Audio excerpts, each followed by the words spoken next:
ஒரு மிகப்பெரிய நிகழ்வு நடந்து கொண்டிருக்கிறது. மத்திய கிழக்கு பிராந்தியத்தில் இஸ்ரேல் மீது பாலிஸ்டிக் ஏவுகணைகளை ஏவி வருகிறது ஈரான். இது ஒரு மிகப்பெரிய உலக நிகழ்வு. நாம் திரையில பார்க்கக்கூடிய காட்சிகள் இஸ்ரேலிய நகரங்கள் மீது ஈரானுடைய நூற்றுக்கணக்கான பாலிஸ்டிக் மிசைல்ஸ்கள் ஏவ, ராக்கெட்டுகள் வர, அதை இஸ்ரேலுடைய ஏர் டிஃபென்ஸ் சிஸ்டம்ஸ் அயன் டோம், ஏரோ, டேவிட் ஸ்லிங் உள்ளிட்ட ஏர் டிஃபென்ஸ் சிஸ்டம் வீழ்த்தக்கூடிய காட்சிகளையும் பார்க்கின்றோம். ஏனென்றால் நூற்றுக்கணக்கான மிசைல்கள், ஏவுகணைகள் தாக்குதல் நடத்த இதை எவ்வளவு வீழ்த்த முடியும் அப்படின்னு தெரியல. எந்த அளவுக்கு இந்த தாக்குதல் இஸ்ரேலிய நகரங்கள் மீது நடந்திருக்கு அப்படிங்கிற முழு விவரங்கள் வருவதற்கு நேரமாகும். இதனது பின்புலத்தை பார்க்கணும். நாம் திரையில பார்ப்பது போலவே சில மணி நேரங்களுக்கு முன்பாக அதிதீவிரப்படுத்தியது இஸ்ரேல் லெபனான் மீதான தரைவழி தாக்குதலை. வெள்ளிக்கிழமை இரவு பெய்ரூட் தலைநகரத்தில் ஹெஸ்புல்லாவுடைய தலைவர் ஹசன் நஸ்ரல்லா கொல்லப்பட்டார். அதற்கு பிறகு இந்த பதற்றம் இதுவரைக்கும் இல்லாத அளவுக்கு அதிகமானது. பெய்ரூட்ல கொல்லப்பட்ட ஹெஸ்புல்லாவுடைய தலைவர் ஹசன் நஸ்ரல்லா ஈரானுடைய செல்லப்பிள்ளை, ஷியா மிலிஷியாவுடைய தலைவர். ஈரான் இதில் நேரடியாக தலையிட்டு பதிலடி கொடுத்து வருகிறது. ரெண்டு பிராந்திய சக்திகள், இஸ்ரேலுக்கும் ஈரானுக்கும் இடையே நேரடி மோதல் நடக்கக்கூடிய ஒரு சூழல் உருவாகி இருக்கிறது. இஸ்ரேலுடைய முக்கிய நகரங்கள் மீது தாக்குதல் நடத்தப்பட்டு வருகிறது. சில மணி நேரங்களுக்கு முன்பாக அமெரிக்கா எச்சரிக்கை விடுத்தது. அதாவது இஸ்ரேல் மீது ஈரான் நேரடியாக தாக்கக்கூடும் என்று. உஷார் நிலைக்கு சென்றது இஸ்ரேல். தனது நாட்டு மக்களை பாம் ஷெல்டர்ஸுக்கு அருகில் செல்லுமாறு எச்சரிக்கை விடுத்தது. அதை தொடர்ந்துதான் நூற்றுக்கணக்கான பாலிஸ்டிக் மிசைல்கள், அதாவது க்ரூஸ் மிசைல்ஸ்கள்லாம் சாதாரணமாக பல மணி நேரம் ஆகும் ஏவப்பட்ட இடத்திலிருந்து டார்கெட் நோக்கி வர. இந்த பாலிஸ்டிக் மிசைல்கள் சில நிமிடங்களிலேயே இந்த அட்டாக்கை, அதாவது டார்கெட்டை தாக்கக்கூடிய சூழலில் அந்த மாதிரியான நூற்றுக்கணக்கான பாலிஸ்டிக் மிசைல்ஸ்கள் தாக்க, அதை முறியடிக்க இஸ்ரேலுடைய அயன் டோம் சிஸ்டம் மற்றும் அதனது மற்ற ஏர் டிஃபென்ஸ் சிஸ்டம் இவையெல்லாம் அந்த முறியடிப்பு நடவடிக்கைகளை எடுத்து வர்றாங்க. இந்த தாக்குதல், இந்த ரவுண்ட் ஆஃப் தாக்குதல் முடிந்து விட்டதா, இன்னும் பல ரவுண்ட்ஸ் நடக்குமா என்பது இன்னும் தெளிவாகல. நாம் பேசிக் கொண்டிருக்கக்கூடிய நிலையில அமெரிக்காவுடைய அதிபர், துணை அதிபர்லாம் இந்த நிலையை கண்காணித்து வர்றாங்க உயர் கூட்டத்தில்.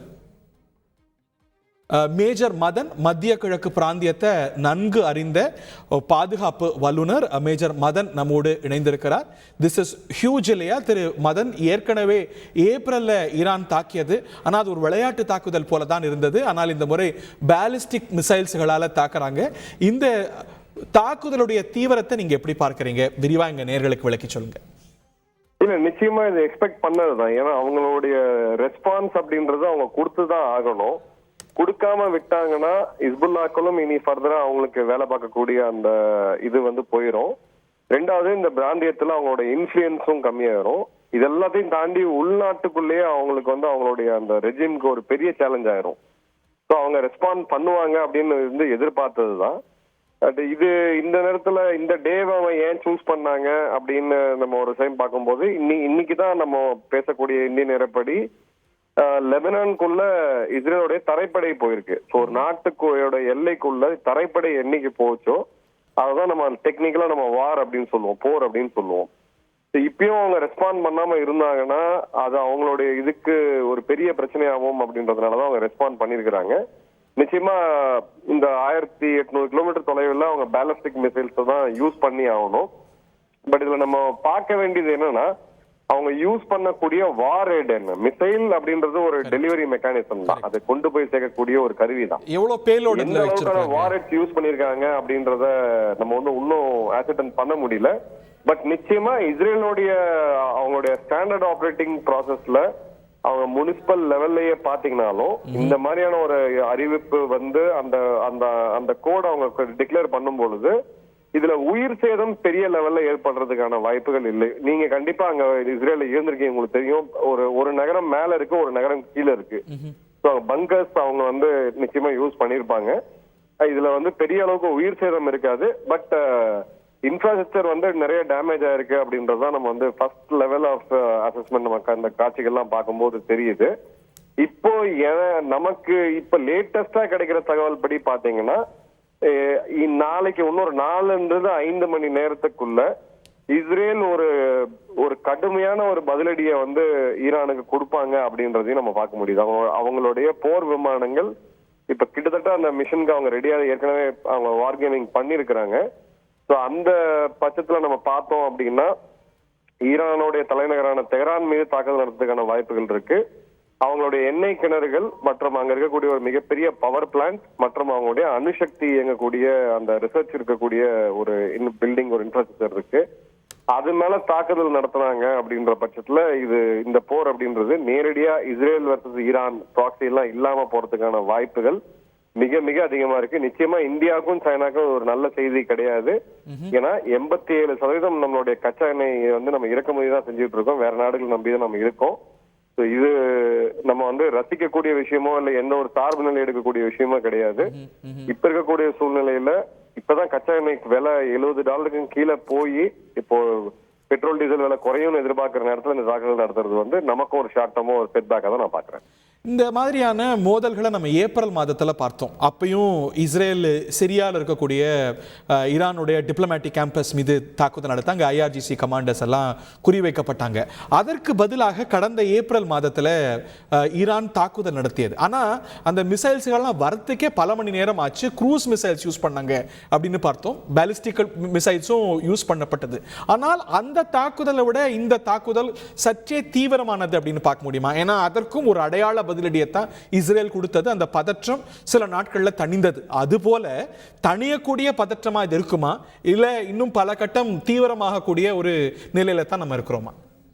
இல்ல, இப்ப ஈரானோடைய அந்த அபிஷியல் கம்யூனிகேஷன் நீங்க பாத்தீங்கன்னாலே அவங்க செய்தியில என்ன சொல்லிருக்காங்கன்னா, நாங்க இஸ்மாயில் ஹனியாவை எங்களுடைய இடத்துல கொன்னதுக்கும் அதன் பிறகு அங்க இருக்கக்கூடிய அந்த ரெசிஸ்டன்ஸ் ஆக்சஸ் சொல்லக்கூடிய இஸ்புல்லாக்கள் ஹமாஸ் மேல நடத்தப்பட்ட தாக்குதல்கள், நஸ்ருல்லா கொல்லப்பட்டதுக்கான பதிலடி தான் இது. இதுக்கு இஸ்ரேல் பதிலடி கொடுத்தாங்க அப்படின்ற பட்சத்துல இதை விட மோசமான ஒரு தாக்குதல, ரொம்ப டிஸ்ட்ரக்டிவான ஒரு தாக்குதல நாங்க நடத்துவோம் அப்படின்னு சொல்றாங்க. சோ அதுல மெசேஜ் என்னன்னா, நாங்க இதோட முடிச்சுக்கிறோம் அப்படின்றதுதான் அதுல மெசேஜ். ஆனா இஸ்ரேலால இதோட முடிச்சுக்க முடியுமா? அதற்கு பதிலடி கொடுக்க வேண்டிய கட்டாயம் இருக்குல்ல? அங்கதான் பிரச்சனை. ஏன்னா இன்னைக்கு 2 விஷயம் நடந்திருக்கு. இந்த ஏவுகணை தாக்குதல்கள் நடக்கக்கூடிய அதே சமயத்துல தெல்லவீவு நகரத்துல பாத்தீங்கன்னா நம்மளுடைய மும்பை மேல நடந்த தாக்குதல் மாதிரி ஒரு தீவிரவாத தாக்குதலும் நடந்திருக்கு. அதுல 10 பேருக்கும் அதிகமா கொல்லப்பட்டிருக்காங்க. ஒன்னும் அபிஷியலா எந்த நியூஸ் கன்ஃபார்ம் எல்லாம் அதுக்கு அதிகமான இருக்கிறதுக்கும் வாய்ப்புகள் இருக்கு. சோ இது நிச்சயமா இஸ்ரேல் இப்போ நிச்சயமா அவங்க ரெஸ்பாண்ட் பண்ணாம இருக்க போறது கிடையாது. எந்த அளவுக்கு அவங்க ரெஸ்பாண்ட் பண்றாங்க அப்படின்றத நம்ம பொறுத்து தான் பார்க்கணும். பட் இப்ப அவங்களுடைய மூவ்மெண்ட்ஸ் பாத்தீங்க அப்படின்னா ஒரு மிகப்பெரிய விமானப்படை தாக்குதல் அவங்க நடத்துறதுக்கான வேலைகள் அவங்க முன்னெடுத்து போயிட்டு இருக்காங்க. நம்ம 2 நாளைக்கு முன்னாடி இதை பத்தி தான் பேசியிருந்தோம். பட் அது விஷய சர்க்கிள் அந்த 2 நாடுகளையுமே தள்ளிடாதா? இவங்க தாக்குதல் நடத்தினா ஈரானுக்கு இன்னொரு பதில் தாக்குதல் நடத்த வேண்டிய ஒரு பிராந்திய யுத்தமாக 2 பிராந்திய சக்திகள் தொடர்ந்து மோதக்கூடிய ஒரு சூழல் வந்துடாதா? இல்ல, என்ன இங்க பவர் ஈக்குவேஷன் பாத்தீங்கன்னா ரொம்ப டிஃபரெண்டா இருக்குங்க. என்னன்னா ஈரான் கிட்ட ஏர் டிஃபென்ஸ் கிடையாது. இப்பதான் அவங்க ரஷ்யாட்ட இருந்து ஒரு S-300 இன்னும் அப்ப எதுவுமே ரஷ்யா அபிஷியலா கன்ஃபார்ம் பண்ணல, ஒரு வான் பாதுகாப்பு தடுப்பு இதை வந்து அவங்க கொண்டு வந்திருக்கிறாங்க. இஸ்ரேலை பொறுத்த வரைக்கும் பாத்தீங்கன்னா அவங்க F-35 ஆபரேட் பண்றாங்க. ஒரு அதிநவீன விமானப்படை அவங்க கிட்ட இருக்கு. அவங்க கிட்ட தடையில்லாத அம்யூனிஷன் சப்ளையுமே. விளக்கி சொல்லுங்க, ஏர் டிஃபென்ஸ்னா என்ன? இஸ்ரேல் கிட்ட என்ன இருக்கு, ஈரான் கிட்ட என்ன இல்ல? இஸ்ரேல்ல பாத்தீங்கன்னா இப்ப நீங்க ஐரன் டோம் இருக்கு, டேவிட் ஸ்லிங் இருக்கு. ஐரன் டோம் என்ன செய்யும், டேவிட் ஸ்லிங் என்ன செய்யும்? நேர்களுக்கு விளக்கி சொல்லுங்க. நீங்க ஒண்ணும் இல்ல, நீங்க வந்து இது நம்ம அந்த காலத்துல மகாபாரதத்துல பாத்துருப்போம். ஒரு சைடுல இருந்து ஒண்ணு ஏவுவாங்க, இன்னொரு சைடுல இருந்து தடுக்கும். அது மாதிரிதான் இது. ஒரு ஏவப்பட்ட ஏவுகணைய அந்த சிஸ்டத்தை ஆபரேட் பண்ணி ஆக்டிவேட் பண்ணி வச்சாங்க அப்படின்ற பட்சத்துல அது அந்த ரேடார் மூலியமா கண்டுபிடிக்கப்பட்டு எந்த ஏவுகணை எங்க இருந்து வருது, அது எந்த டைரக்ஷன்ல எங்க போய் விழ போகுது அப்படின்ற அந்த பாதையை கரெக்டா கண்டுபிடிச்சு அதற்கு வான்லயே அதை தடுத்து அதை அழிக்கிறதுக்கு ஒரு பதில் ஏவுகணையை இங்க அயன் டோம் சிஸ்டம் வந்து. Correct me if I am wrong. இது வந்து பல கட்டங்கள்ல வச்சிருக்காங்க. ஷார்ட் ரேஞ்சுக்கு அயன் டோம், அதுக்கப்புறம் டேவிட் ஸ்லிங், ஏரோ என்று லாங் ரேஞ்சுக்கு, மீடியம் ரேஞ்சுக்கு அப்படின்னு இந்த ஏர் டிஃபென்ஸ் சிஸ்டமே பல வகைகள்ல இருக்கு இல்லையா உங்கள்கிட்ட? ஆமா. நீங்க வந்து ஷார்ட் ரேஞ்ச் அப்படின்றது ஒரு 30 இருந்து 50 கிலோமீட்டர் நம்ம வந்து ஷார்ட் ரேஞ்ச் ப்ரொஜெக்டைல் அப்படின்னு சொல்லுவோம். ராக்கெட்டா இருக்கலாம், இல்ல ஒரு ட்ரோனா இருக்கலாம், இல்ல வந்து உங்களுக்கு வந்து ஒரு ரொம்ப ஒரு க்ரூடா இருக்கக்கூடிய ஒரு ராக்கெட்டா கூட இருக்கலாம். இதெல்லாம் தடுக்கிறது தான் அயன் டோம். அதற்கு மேல பேலஸ்டிக் மிசைல் எல்லாம் பாத்தீங்கன்னா BMT ballistic missile defence systems எல்லாம் உள்ள அவங்க கிட்ட இருக்கு. பட் இது எல்லாமே நீங்க பாத்தீங்கன்னா இஸ்ரேல்கிட்ட தான் இருக்கு, ஈரான்கிட்ட கிடையாது. ஓஹோ. இப்போ பதிலுக்கு இஸ்ரேல் ஈரான் மேல வான் வழி தாக்குதல் நடத்தினான்னா Iran will be largely exposed. நிச்சயமா. ஏன்னா நீங்க ஈரான் எடுத்தீங்கன்னா அவங்களுடைய வலிமை அப்படின்றது இஸ்ரேலை கம்பேர் பண்ணும்போது அவங்களால சொந்தமா எந்த நாட்டோட உதவியும் இல்லாம சொந்தமா அவங்களால எவ்வளவு மிசைல்ஸ் வேணாலும் அவங்க தயாரிக்க முடியும். அதுதான் அவங்களுடைய பெரிய ஸ்ட்ரென்த். இத்தனை சாங்ஷன் பொருளாதார தடைகள் போடப்பட்ட பிறகும் ஈரான் அந்த வல்லமையை அவங்க பெற்று வச்சிருக்காங்க. பட் அவங்களுக்கு உள்ள வரக்கூடிய ஏரியல் த்ரெட், வான் மூலியமா வரக்கூடிய த்ரெட், அது வந்து ஏவுகணையா இருக்கலாம், இல்ல விமானமா இருக்கலாம், இல்ல ட்ரோனா இருக்கலாம், அதை தடுக்கிறதுக்கான பெரிய லெவல் தடுப்பு சிஸ்டம்ஸ் வந்து அவங்க கிட்ட கிடையாது. மூணாவது, தரைப்படையை எடுத்து அவங்க லான்ச் பண்ண முடியுது. அண்டை நாடு கிடையாது, ஒரு 1800 கிலோமீட்டர் தள்ளி இருக்கு. நான்காவது, அவங்க கிட்ட ஒரு வலிமையான விமானப்படை கிடையாது. இல்ல, ஈரான் வந்து இன்னைக்கு ஒரு ட்ரோன் பவராக இருக்கிறது. இப்ப இஸ்ரேலால வரக்கூடிய மிசைல்களை, இன்னும் பேலிஸ்டிக் மிசைலை கூட அவங்களால தற்காத்து கொள்ள முடியும். ஆனா ட்ரோன்கள் அப்படின்னு பார்க்கும்போது இப்போ ஒரு மிசைல்ஸ்களை வந்து இன்டர்செப்ட் பண்ற ரேஷியோ ஒரு 90% அப்படின்னா ட்ரோன் வந்து ஒரு 50% தான். நூற்றுக்கணக்கான ட்ரோன்கள் லெபனான்லேருந்தும் ஈரான்லேருந்தும் வரும்பொழுது இஸ்ரேல் திணறும் தானே? இல்ல, அது எல்லாமே உங்களுக்கு சொல்றேன். நீங்க ட்ரோன் எதை அனுப்புனாலுமே அதோடைய அல்டிமேட்டா நீங்க பாத்தீங்கன்னா அது ஒரு உயிர் சேதத்தை ஏற்படுத்தணும். அந்த சேதம் ஏற்படுத்தாத வரைக்கும் இஸ்ரேலுடைய அவங்களோட பில்டிங் டெக்னாலஜியா இருக்கட்டும், அவங்களுடைய பங்கர்ஸா இருக்கட்டும், இது எல்லாமே அவங்க வந்து ரொம்ப சேஃபா வச்சிருக்கிறாங்க. பட் ஈரான்ல பாத்தீங்கன்னா இந்த பங்கர் சிஸ்டமோ இந்த அளவுக்கான ஒரு டிஃபென்ஸோ அவங்க கிட்ட கிடையாது. ரெண்டாவது, நீங்க இன்னொரு கூட வச்சுக்கணும். இப்ப பாகிஸ்தான் இந்தியா பிரச்சனை நம்ம பாலக்கோட்ல பார்த்தோம். இந்தியாவுடைய விமானப்படை பாலக்கோட்டுக்குள்ள பாகிஸ்தானுக்குள்ள போனாங்க. உடனடியா அவங்களுடைய F-16 போடுற விமானங்கள் இந்தியாக்குள்ள வந்துச்சு. ஒரு கவுண்டர் பண்றதுக்கு ஒரு வலிமையான விமானப்படை அவங்க கிட்ட பாகிஸ்தான் இருந்துச்சு. இப்ப ஈரான்கிட்ட அது கிடையாது. அப்போ கடைசியா நீங்க என்ன பண்ணணும்? நியூக்ளியர் டிட்டரன்ஸ் வேணும். ஒரு அணு ஆயுதம் கையில இருக்கு, நீங்க இதெல்லாம் மீறி எங்கிட்ட வந்தீங்கன்னா நான் அணு ஆயுதத்தை பிரயோகிப்பேன் அப்படின்ற ஒரு நிலைமையில அந்த நாடு இல்ல. அதுவுமே இருக்கு. 1960கள்லயே அவங்க டெஸ்ட் பண்ணிட்டாங்க. ஓபனா டிக்ளேர் பண்ணாட்டியும் அவங்க வந்து சாம்சங் அப்படின்ற அந்த ஆப்ஷன் வந்து என்னைக்குமே வச்சிருக்கிறாங்க. இது பேச்சுவார்த்தைகள் இப்ப நம்ம பேசிட்டு இருக்கிற தருணத்திலயுமே இரு நாடுகளுக்கு மத்தியில சவுதி, குறிப்பா சவுதி, UAE, கத்தார் போன்ற நாடுகள் இப்ப அவங்க வந்து உச்சபட்சமான ஒரு நிலைக்கு போய் இந்த பேச்சுவார்த்தையை ஒரு தாக்குதல் பதில் தாக்குதலோட முடிச்சுக்குங்க அப்படின்ற நிலைமையை நோக்கி தான் ஈரானும் கூட இதை இன்னும் பல கட்டத்துக்கு கொண்டு போகாது, இதை வந்து இதோட முடிக்கவே பார்க்கும் அப்படின்னு நீங்க கருதுறீங்க, because of these factors that you explain. ஆமா, ஏன்னா இன்னொரு விஷயம் நீங்க பாத்தீங்கன்னா இஸ்ரேலோடைய விமானப்படை ரொம்ப நவீனமானது. ஆனா விமானங்களின் எண்ணிக்கையும் பாத்தீங்கன்னா கொஞ்சம் கம்மியா தான் இருக்கு. இப்போ ஒரே நேரத்துல காசாக்குள்ள அவங்க இருக்காங்க, வெஸ்ட் பேங்க்ல அவங்க இருக்கிறாங்க, ஹவுசிகள் மேல தாக்குதல் நடத்துறாங்க. அதே சமயம் பாத்தீங்கன்னா லெபனான்ல கிரவுண்ட் ஆபரேஷன் நடத்துறாங்க. ஏர் சப்போர்ட் இல்லாம, விமானப்படையோட உதவி இல்லாம கிரவுண்ட் ஆபரேஷன்ஸ் அவங்க பண்ணாங்க, தரைப்படையை உள்ள அனுப்பிச்சாங்க அப்படின்னா இந்த உக்ரைன் ரஷ்யா போர்ல நம்ம ஸ்டார்டிங்ல பார்த்தோம் ரஷ்யாவுடைய படைகள் எந்த அளவுக்கு அடி வாங்குச்சு அப்படின்ட்டு. சோ ஒரே விமானப்படையை யூஸ் பண்ணி இங்கேயும் ஒரு தாக்குதல் நடத்தி, ஏன்னா ஈரான்ல போய் தாக்குதல் நடத்துறது சாதாரண விஷயம் கிடையாது. அவங்களுக்கு நடுவான்ல இந்த பெட்ரோல் நிரப்பக்கூடிய அந்த சாதனங்கள் வேணும். அங்க ரொம்ப ரொம்ப துல்லியமா அவங்க இது பண்ணும். எக்ஸ்பீரியன்ஸ் பைலட்ஸ் வேணும். இதுக்கு விமானிகள், இப்ப விமானப்படையில் இருக்கக்கூடிய விமானிகள் வந்து எல்லாராலையும் இதை பண்ண முடியாது. சோ அவங்க கிட்டயுமே இந்த ரிசோர்சஸ் வந்து டெஸ்ட் அவுட்டா தான் இருக்கு. இப்ப $1 மில்லியன் கொஸ்டின் என்ன அப்படின்னா, அமெரிக்கா இதுல நேரடியா தலையிடுமா இல்லையா? அமெரிக்கா இதுல நேரடியா தலையிட்டுச்சுன்னா இதோட டைனமிக்ஸ் அப்படின்றது, இதோட தன்மை அப்படின்றது டோட்டலா மாறி போறதுக்கான வாய்ப்பு. இதுல இப்ப அமெரிக்காவுடைய பொசிஷன் அப்படின்னு பார்க்கும்போது ஒரு மியூட் ஸ்பெக்டேட்டடா இருக்கிறாங்க. இப்போ வந்து இஸ்ரேல் வந்து நஸ்ரல்லா மீது தாக்குதலை தீவிரப்படுத்தும் போது ஏதோ அவங்க சீஸ் ஃபயர்னு பேசிட்டு இருந்தாங்க. இப்ப இந்த விஷயத்துல இந்த ஒரு மிடில் ஈஸ்ட்ல ஒரு பிரதான சக்தி அப்படிங்கிற நிலையை மாறி கைப்பிசைந்து நிற்கக்கூடிய ஒரு சக்தியா அமெரிக்கா தோற்றம் அளிக்கிறது. இப்போ வந்து ட்ரம்ப் கூட சற்று நேரத்துக்கு முன்பாக ட்வீட் பண்ணியிருக்கிறாரு, the world is on fire and the US leadership is missing in action. அவங்களுக்கு ஒரு ஸ்ட்ராட்டஜிக் பொசிஷனே இல்லாம நடக்கிறத வேடிக்கை பார்த்துட்டு நிறுத்தி நீங்க சும்மா நாங்க வெறும் ஒரு வாய் வார்த்தையா பேசிட்டு இருக்காங்க, அவங்களுக்கு ஒரு ஸ்ட்ராட்டஜிக் பொசிஷனே இல்லை அப்படிங்கிற மாதிரியான ஒரு தோற்றம் வருது. இல்லை, மிடில் ஈஸ்ட்ல அவங்க தான் ஒரு டாமினன்ட் பவரா எல்லாரையும் இயக்கக்கூடிய ஒரு சக்தியா இருந்த நிலை மாறி. இல்ல, நிச்சயமா அமெரிக்காவுக்கு இது ஒரு மிகப்பெரிய ஆசெட் தான். தேர்தல் காலம், அங்க ஒரு எல்லாமே வந்து பிரச்சாரத்துல இருக்கிறாங்க. நம்ம ஊர் தேர்தலுக்கும் அவங்களுக்கும் டிஃபரன்ஸ் கிடையாது. பட் இந்த இடத்துல அமெரிக்கா நேரடியா தலையிட்டால், அதாவது அமெரிக்கா இஸ்ரேலுக்கு ஆதரவா தன்னோட விமானப்படையை உபயோகப்படுத்தி அவங்க ஈரான் மேல தாக்குதல் நடத்தினாங்க அப்படின்ற பட்சத்துல இங்க டைனமிக்ஸ் வந்து டோட்டலா மாறக்கூடிய சூழ்நிலை இருக்கு.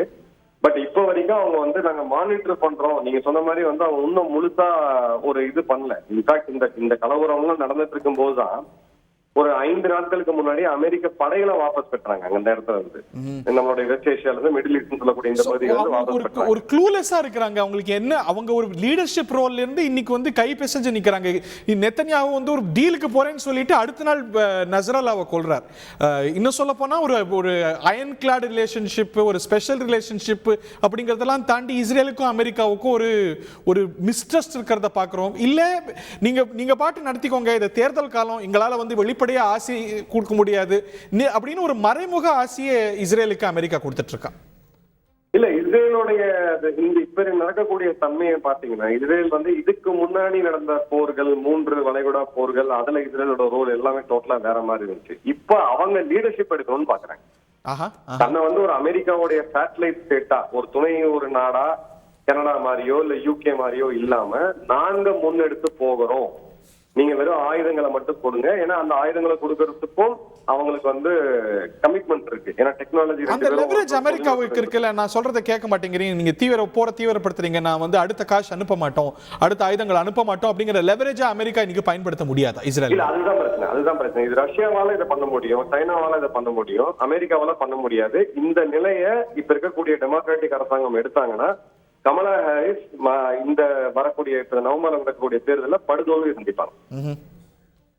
அவங்களுக்கு டொமஸ்டிக் கம்பல்ஷன்ஸ்மே இருக்கு. இப்ப நீங்க 2 பேரோட கேம்பெயினையும் பாத்தீங்கன்னாலுமே, நீங்க கமலா ஹாரிஸா இருக்கட்டும் இல்ல டொனால்ட் ட்ரம்ப் அவர்களா இருக்கட்டும், 2 பேருடைய கேம்பெயின்லயுமே யாரு இஸ்ரேலுக்கு அதிகமா உதவுறோம், இந்த போரை எப்படி நிறுத்தணும், இஸ்ரேல வந்து இது பண்ணணும் அப்படின்ட்டு தான் கேம்பெயினிங் போகுது. இந்த நேரத்துல ஜோ பைடன் ஒரு முடிவு எடுக்கிறாரு, இல்ல நாங்க வந்து இஸ்ரேலுக்கு இந்த ஆயுத உதவிகளை நிறுத்துறோம் அப்படின்னு ஒரு சாங்ஷனையோ இல்ல ஒரு டெம்பரரியா ஒரு ஆல்ட் அவங்க பண்ணா கூட அந்த இடத்துல இதோட எஃபெக்ட் அப்படின்றது நேரடியா தேர்தல் வந்து எஃபெக்ட் ஆகும். ஏன்னா முந்தானத்து தான் அமெரிக்கன் ஜூயிஷ் கம்யூனிட்டி நேரத்தை ரொம்ப பயன்படுத்திக்கிறாரு, இந்த அழுத்தத்தை அமெரிக்கா கிளியர் கட்டா அவர் பயன்படுத்திக்கிறாரு. அதனாலதான் இப்ப அவங்க கிரவுண்ட் ஆபரேஷனுக்கே போறாங்க. Very interesting. நான் என்னுடைய ஒரு இஸ்ரேலிய முன்னாள் ராணுவ அதிகாரி, நான் அவர்கிட்ட நேற்று பேசும்போது அவர் என்கிட்ட சொன்னாரு, முந்தானத்து பேசும்போது இது வந்து நாங்க கிரவுண்ட் போர்சஸ் கிரவுண்ட் ஆபரேஷன்ஸ் நவம்பர்ல தான் ஸ்டார்ட் பண்ணுவோம், இப்ப பண்ண மாட்டோம் அப்படின்னாரு. பட் நேற்று பாத்தீங்கன்னா, இன்னைக்கு விடிய காலையில பாத்தீங்கன்னா டோட்டலா சின்னரியோ மாறி இருக்கு.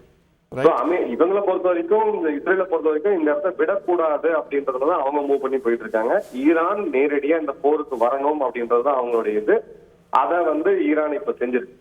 Very interesting. இப்போ நம்ம பேசிக் கொண்டிருக்கக்கூடிய வேளையில் இந்த த்ரெட் அளவை குறைத்து வானத்தை, அதாவது விமானங்களுக்கு, பயணிகள் விமானத்துக்கு திறந்து விட்டிருக்கிறது.